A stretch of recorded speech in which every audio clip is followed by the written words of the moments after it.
मैं मुबश्शिरा जाफर हूँ। I am perfect. तुम जानते नहीं हो कितनी पागल हूँ मैं।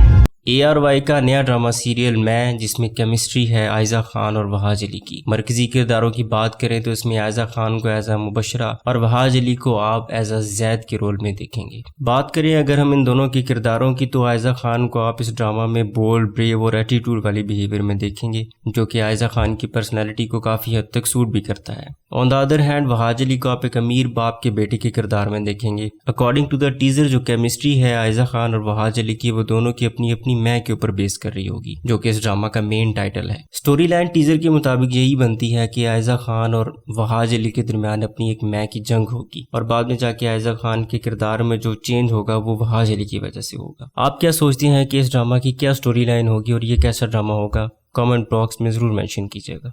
इश्क मैंने चांद की तरह खरा